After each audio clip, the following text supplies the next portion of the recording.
France Bardon, Le chemin de la vraie initiation magique, 12, deuxième partie, la pratique. Cours en 10 degrés théorie et pratique, degré 5, volet 2. Formation magique du corps, V. À ce degré, j'indique des exercices qui permettent le commerce passif conscient avec l'invisible du point de vue magique.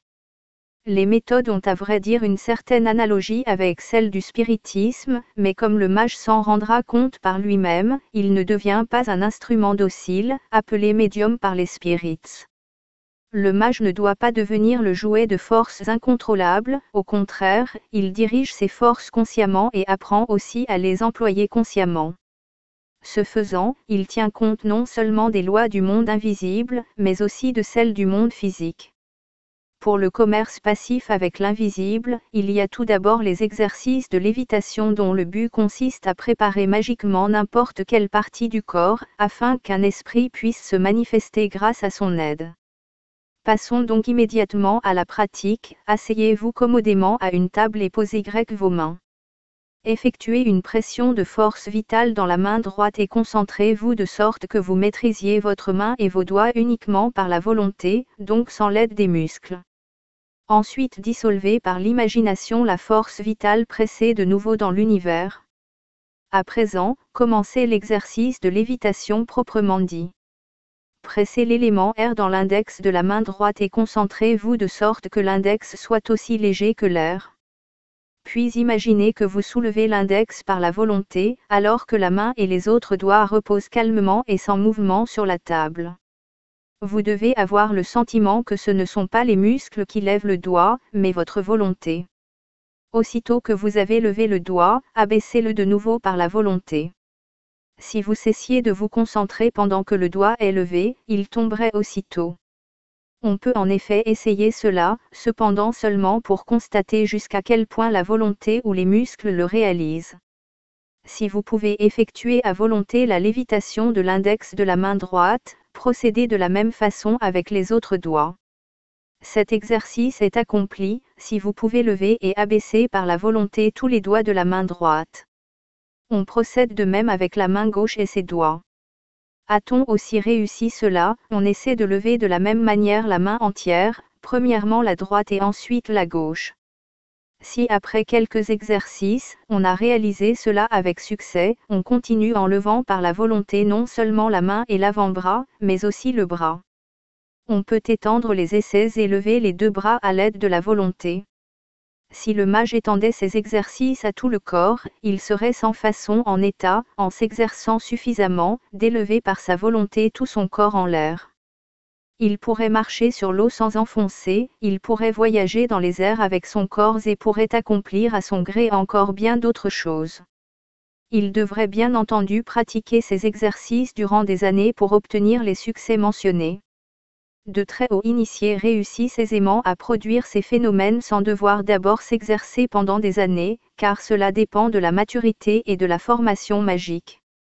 Un grand mage ne réalisera pas sans motif important de tels phénomènes et certainement pas, par exemple, pour satisfaire la curiosité d'autrui. À notre stade de développement, nous nous contentons de mouvoir à volonté seulement les mains et les doigts. Sommes-nous parvenus à effectuer cela? Mettons-nous encore à un autre petit exercice préparatoire nécessaire au commerce passif avec l'invisible dont voici la pratique. Asseyez-vous de nouveau à une table sur laquelle vous laissez tranquillement reposer vos mains. À présent, imaginez que la main droite mentale sort de la physique. Posez la main spirituelle à côté de la physique ou laissez-la glisser par la table sur les genoux. Vous devez considérer la main mentale représentée comme votre vraie main. Dans la main physique se forme un espace libre contenant l'esprit qui a la forme de la main extérieure. Pensez, ce faisant, que la main physique est calme, qu'elle se trouve donc dans la 4e dimension, dans la kasha. Cela vous a-t-il réussi quelques instants? Ramenez votre main mentale dans la charnelle et terminez ainsi l'exercice. Répétez quelquefois l'exercice jusqu'à ce que vous ayez réussi à extérioriser, selon le procédé indiqué, la main quelque temps, au moins 5 minutes. Vous pouvez aussi exercer à votre gré l'autre main de cette manière. Cela vous a-t-il très bien réussi? Vous êtes préparé à commencer le commerce avec l'invisible. Ainsi la préparation magique est autre que celle des spirits qui ont une attitude passive, quand, un crayon à la main, ils écrivent ou dessinent. Quant à savoir si les messages que les spirits appellent écriture ou dessin média proviennent réellement de la 4e dimension ou de l'au-delà, ainsi qu'ils la nomment, ou s'ils ont pour origine le subconscient du médium concerné, cela est réservé au jugement du mage. Une main extériorisée selon notre méthode est réellement transposée dans la 4e dimension et elle peut être vue par un esprit de la sphère de ce lieu, qui s'en sert et transmet des messages dans le monde matériel. L'élève a-t-il achevé ses exercices, il est à même de se mettre en liaison avec les esprits de la 4e dimension. Le mage aspirera surtout à établir la liaison avec son ange gardien, son guide spirituel qui est le plus proche de lui. Tout élève en magie sait qu'à sa naissance un esprit lui fut donné par la divine providence dont le devoir consiste à surveiller, à diriger et à inspirer son protégé. Suivant son développement et son karma, il peut être soit un mort ou un esprit qui ne s'est pas encore incarné sur notre planète, une intelligence. Celle-ci veille au bien-être spirituel du protégé, le plus souvent jusqu'à la puberté. Plus l'homme est développé intellectuellement, plus l'attention que lui consacre le guide spirituel est rare, particulièrement envers les hommes qui ne se souviennent pas du tout de leur guide. Le contact se relâche peu à peu. Il y aurait beaucoup à dire sur la classification de tels esprits tutélaires ainsi que sur leur activité, mais cela dépasserait de beaucoup le cadre de cet ouvrage. Le mage a en effet la possibilité de se mettre en liaison avec son guide et d'apprendre de lui tout ce qu'il veut savoir et tout ce dont il a besoin. Qu'il soit assuré que s'il est honnête, ennoblit son caractère et travaille avec application, intérêt et persévérance à sa formation, son guide désirera le premier se manifester à lui. Que l'élève s'efforce donc surtout d'établir un contact conscient avec son ange gardien. La pratique requise est la suivante. Prenez un pendule sidéral. Il n'est pas nécessaire que ce soit un pendule spécial, un anneau ou un petit objet, en cas de nécessité, un clou tenu par un fil de soie, fera l'affaire. Enroulez le bout du fil autour de l'index. Le pendule oscille à environ 20 à 25 cm de la main. Asseyez-vous à votre aise à une table sur laquelle vous posez de nouveau les mains. Appuyez sur la table le coude de la main qui tient le pendule. Celui-ci oscille librement à 2 à 3 cm environ au-dessus de la table. Le coude reste appuyé, la main est à tenir en l'air. Placez un verre d'eau, un vase ou un autre objet tintant à environ 5 à 7 cm à côté ou en arrière du pendule. Dès que les préparatifs sont terminés, extériorisez la main mentale de celle qui tient le pendule et laissez reposer la main mentale à côté de la charnelle. Puis mettez-vous quelques instants en transe, comme nous l'avons indiqué dans la formation mentale, en vous imaginant être avec la conscience au centre du nombril, vous vous trouvez par conséquent dans la 4e dimension. Dans cet état, appelez votre guide et priez-le en pensée de se manifester à vous par la main préparée magiquement. Pendant cette opération, tenez-vous tranquille et observez le pendule en priant simultanément le guide d'indiquer par un coup du pendule sur le verre un « non », par 2 coups, un certain, et 3 coups un « oui ». Vous serez étonné de voir le pendule se mettre en mouvement et frapper les coups désirés. Des personnes très sensitives remarqueront même que la main qui tient le pendule est mue par une main étrangère. Peut-être aurez-vous le sentiment que votre main n'est qu'un gant dans lequel se trouve une main étrangère mouvant le pendule. D'autres personnes ne remarqueront rien de tout cela, par contre, elles auront le sentiment que le désir dirige indirectement les pensées, ce qui fait mouvoir les muscles de la main et par conséquent le pendule. Cela est tout à fait individuel et dépend des dons. Si, au premier essai, la liaison avec le guide spirituel ne devait pas réussir, ne vous laissez pas décourager par un éventuel échec. La persévérance mène au succès. Après quelques essais, chaque élève réussira à établir la liaison avec son guide spirituel. Une fois que la liaison est faite, on peut lui poser des questions soit en esprit ou à haute voix, il y répond par oui ou non ou incertain. Les questions doivent surtout concerner le guide lui-même, par exemple, s'il est disposé à se faire connaître, s'il a déjà été incarné sur notre planète, etc. Le contact avec le pendule a-t-il réussi? On peut alors employer une planchette ronde au lieu de frapper sur le verre. C'est un disque que l'on divise en secteurs et dans chacun desquels on met une lettre de l'alphabet, il reste au centre une petite aire circulaire. Le pendule ira vers différentes lettres, et par l'épellation on obtient de son guide de plus amples renseignements. Le succès obtenu, on se procure une planchette plus grande qui contient tout l'alphabet, les nombres, des secteurs avec oui, non et incertain, les jours et les heures. Au centre, il reste de nouveau un champ libre d'où l'on part. Avec cette planchette, on ne se sert plus du pendule, il est remplacé par un petit verre à liqueur. Sur le pied de ce dernier on dessine avec de l'encre de Chine ou un crayon à billes, une flèche comme indicateur. Prenez la partie inférieure du petit verre entre l'index et le majeur et laissez-le tourner vers la lettre par la main du guide. La pointe de la flèche indique donc chaque fois la lettre. Afin de permettre un meilleur glissement du verre, on peut fixer à la planchette une plaque de verre, car le petit verre se meut plus facilement sur le verre. L'élève peut inventer lui-même des instruments semblables. Il trouvera dans la littérature spirit diverses suggestions. Ce ne sont que des instruments auxiliaires pour le début, inutiles par la suite. Une autre méthode consiste à prier le guide, une fois que la main est préparée magiquement, de lever l'index. Demandez-lui de lever l'index une fois, s'il s'agit d'un non, 2 fois pour incertain et 3 fois pour oui. Si vous réussissez avec l'index, essayez aussi avec les autres doigts. Vous vous apercevrez que cela va de mieux en mieux avec un certain doigt. Pour l'un, ce sera l'index, pour l'autre le majeur ou l'annulaire.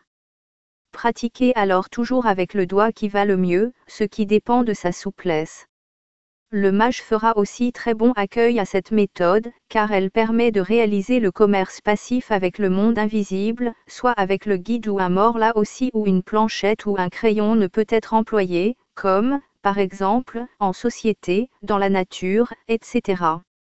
On peut même tenir la main dans la poche et, dans la plus grande foule, obtenir les réponses oui ou non aux questions posées, surtout si l'on a déjà atteint une certaine aisance dans cette pratique.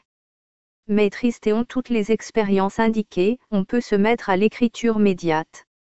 Voici la méthode, placez devant vous une feuille de papier, prenez un crayon et tenez-le, comme pour écrire habituellement, entre le pouce et l'index.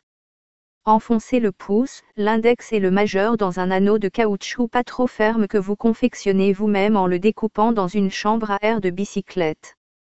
L'anneau de caoutchouc sert à éviter de se concentrer spécialement sur la manière de tenir le crayon. Puis vous vous mettez en transe, vous appelez votre guide spirituel, vous lui préparez magiquement votre main droite de la manière décrite et vous le priez d'écrire à l'aide de la main droite. Au début, il n'y aura que des traits courbes, ensuite des mots illisibles, après quelques exercices apparaîtront bien des mots et des phrases. Si une feuille est entièrement couverte d'écriture, remplacez-la par une nouvelle préparée préalablement. On peut obtenir directement une réponse à toute question. En répétant l'exercice, on acquiert une telle aisance que l'écriture médiate ne causera plus aucune difficulté. De cette manière, on peut appeler des connaissances décédées, des parents, de membres de sa famille avec qui on entre en relation au gré de son désir. Le mage verra qu'il n'y a pas d'au-delà, que le bas monde et l'au-delà ne sont que des degrés de condensation dans la 4e dimension, dans lesquels séjournent les divers esprits, et pour lui, la mort ne signifiera pas la fin, mais seulement un passage dans la 4e dimension. Enfin, je ferai encore observer qu'il y a, selon les dons, plusieurs genres d'écriture médiate que j'indique ici brièvement. 1. La méthode mécanique automatique, avec celle-ci la main va tout à fait automatiquement sans que le mage sache préalablement ce qu'il écrira ou ce que l'esprit concerné a l'intention d'écrire. Des communications peuvent aussi être faites ici en langues étrangères que le mage ne connaît pas ou qu'il n'a jamais entendues. Des dessins et des images peuvent même se produire. 2. La méthode de l'inspiration, la plus courante, ici, les communications se manifestent semblablement à une pensée parlante à l'intérieur et à l'extérieur de sa propre personne, si bien que l'on sait presque à l'avance ce que l'esprit écrira. Par une répétition fréquente, cette inspiration devient dans le commerce passif une pensée audible et une audition réelle. On entend alors des messages soit dans la profondeur de l'âme ou à l'extérieur de soi. 3. La méthode intuitive, en la pratiquant, on a le sentiment d'écrire soi-même. Les questions posées reçoivent aussitôt une réponse. On a l'impression de connaître seul la réponse aux questions. C'est une sorte de voyance. La main écrit tout à fait consciemment les mots et les phrases sans que l'on entende quoi que ce soit ou que l'on soit inspiré. Les méthodes peuvent aussi apparaître mélangées, par exemple, semi-automatique et à demi inspirée ou intuitive ou conjointement, par l'inspiration et intuitivement. Quelle est la méthode prédominante? Cela ne se voit qu'après avoir longtemps exercé. Si elles sont employées correctement, toutes les méthodes sont bonnes et sûres. C'est en forgeant qu'on devient forgeron. À présent, au sujet des questions que l'on pose aux esprits et des messages que l'on peut en obtenir, je ferai encore l'observation suivante: le mage ne doit surtout jamais se vanter à propos de ses exercices et de ses succès. Plus il se tait au sujet de son commerce avec l'invisible, plus c'est bénéfique. En outre, dans le choix des questions, n'oubliez jamais que vous avez affaire à des esprits, qui sont soumis à d'autres lois que nous les hommes dans la zone physique, et que des esprits qui ont vécu autrefois sur la Terre sont vite désorientés, étant donné que notre zone physique a 3 dimensions, qu'elle dépend de l'espace et du temps, ce qui n'est pas le cas dans la sphère de la 4e dimension. Seuls des esprits très développés sont en mesure de donner des renseignements exacts sur le passé, le présent, l'avenir, etc. Par conséquent, le mage consultera les esprits concernant leur séjour et, pour son instruction, il désirera obtenir plutôt des communications sur la 4e dimension. Plus tard, quand l'élève aura développé ses sens spirituels, il n'aura plus besoin du commerce passif avec l'invisible, car ce qu'un esprit pourrait lui dire, il est en état de l'accomplir lui-même. Le commerce passif ne doit servir qu'à s'assurer de l'existence d'un autre monde, dans lequel tous entreront et y séjourneront après leur décès. Résumé des exercices du degré V. I. Formation magique de l'esprit. La magie de l'espace. 2. Formation magique de l'âme. La projection des éléments à l'extérieur. A. Par son propre corps, pressé par le plexus solaire. B. Pressé par les mains, très dynamiquement par les doigts. La projection extérieure, sans passer par le corps. 3. Formation magique du corps. La préparation au commerce passif avec l'invisible. A. La libération de sa propre main. B. La préparation des doigts à l'aide du pendule, d'un crayon, de la planchette, etc. Le commerce passif. A. Avec son ange gardien. B. Avec les morts et les autres esprits. Fin du 5e degré.